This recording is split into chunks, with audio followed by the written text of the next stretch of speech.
really. How can a ceasefire be enforced by bombs? There is essentially no ceasefire, and yet we hope. Many items are at zero stock, which means there are none of them. There are 18,000 patients waiting for medical evacuation, and they are leaving Gaza at a trickle.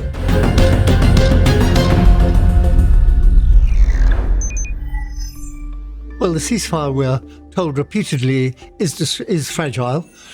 But for me, the words are Orwellian, really. How can a ceasefire be enforced by bombs? If there's bombing and shelling and missiles, then as far as I'm concerned, it is not a ceasefire. It is certainly true that fewer people are being killed each day, but there are still bombs. It is still random. My colleague, because our group goes to Gaza every month, our colleague who is currently in the National Hospital described 31 people killed just a few days ago, and talks of the wounded that she has been looking after in intensive care.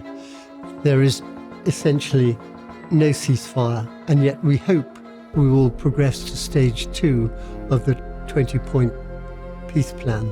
The major issue at the moment is the restriction on humanitarian aid, which we had hoped would be eased as a result of stage 1 and certainly through stage 2.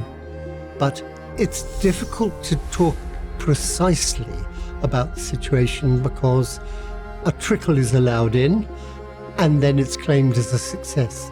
But in every area, there is shortage.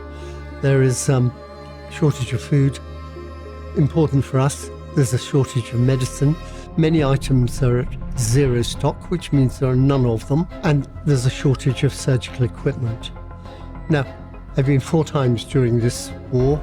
Our group has been 26 times. The current mission is its 26th. Now, early on, when we were travelling through Cairo and Rafah, we could take as much equipment as we could carry.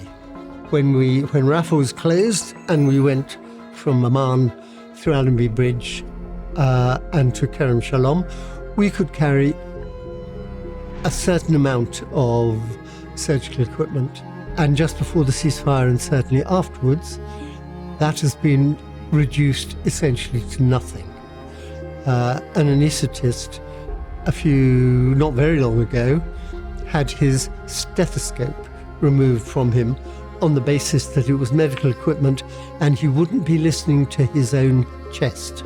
The position prior to our work beginning, which was to build capacity for the treatment of these very severely injured patients within Gaza, the solution was to take them outside Gaza, typically to Egypt, to East Jerusalem, to the West Bank, and sometimes to Israeli hospitals, as well as to Jordan and Turkey and all over the place.